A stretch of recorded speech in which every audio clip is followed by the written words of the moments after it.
ಗಂಗಾವತಿ ನಗರದ ರಾಘವೇಂದ್ರ ಸ್ವಾಮಿಗಳವರ ಮಠದಲ್ಲಿ ಉತ್ತರಾರಾಧನೆ ಇಂದಿಗೆ ಸರಿಯಾಗಿ 353 ವರ್ಷಗಳ ಹಿಂದೆ ಶ್ರೀ ಗುರು ರಾಯರ ವೃಂದಾವನವನ್ನ ಪ್ರವೇಶ ಮಾಡಿದ ಮರುದಿನ ಪವಿತ್ರವಾದ ಶುಭ ದಿನ ಆದರೂ ಇಂದು ಶ್ರೀ ರಾಘವೇಂದ್ರ ಸ್ವಾಮಿಗಳವರ ಉತ್ತರಾರಾಧನಾ ಪ್ರಯುಕ್ತ ಗಂಗಾವತಿಯ ರಾಯರ ಮಠದಲ್ಲಿ ಸಂಭ್ರಮದಿಂದ ರಥೋತ್ಸವ ಜರುಗಿತು. ದೇವಸ್ಥಾನದ ಆವರಣದಿಂದ ಹೊರಟ ರಥೋತ್ಸವ ಶ್ರೀನಗರ ದೇವಸ್ಥಾನದವರೆಗೂ ಆಗಮಿಸಿ ಮರಳಿತು. ಈ ಸಂದರ್ಭದಲ್ಲಿ ಬ್ಯಾಂಡ್ ಭಜಂತ್ರಿ, ವೈಭವ ಭಜನೆ, ಮಂತ್ರ ಘೋಷ ಸೇರಿದಂತೆ ಅಪಾರ ಭಕ್ತಾದಿಗಳು ಪಾಲ್ಗೊಂಡಿದ್ದರು. ಭಕ್ತಾದಿಗಳು ಹುತ್ತತ್ತಿ ನಾಣ್ಯಗಳನ್ನು ಅರ್ಪಿಸಿ ಧನ್ಯರಾದರು. ಇದಕ್ಕೂ ಮುಂಚೆ ಎಚ್.ಕೆ. ಗೋಪಾಲಕೃಷ್ಣ ಸಂಕಲ್ಪವನ್ನ ನೆರವೇರಿಸಿದರು. ಡಿವೈಎಸ್ಪಿ ಸಿದ್ದನಗೌಡ ಪಾಟೀಲ, ನೀಲಕಂಠ ನಾಗಶೆಟ್ಟಿ, ವಾಸುದೇವ್ ನವಲಿ, ರಾಮಕೃಷ್ಣ ಜಾಗೀರ್ದಾರ್, ವ್ಯವಸ್ಥಾಪಕ ಗುರುರಾಜ್ ಆಚಾರ್, ನಾಗರಾಜ್ ಜೋಶಿ ಸೇರಿದಂತೆ ಇತರರು ಉಪಸ್ಥಿತರಿದ್ದರು.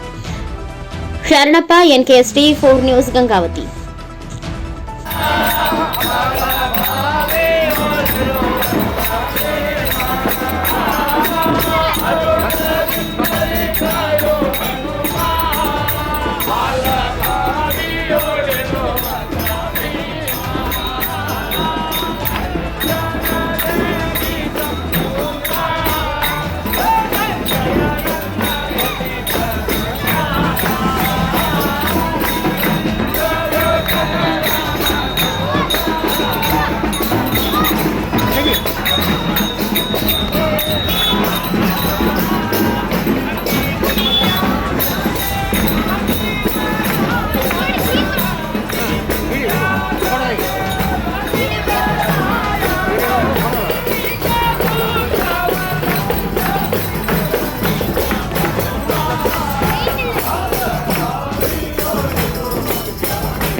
Hey!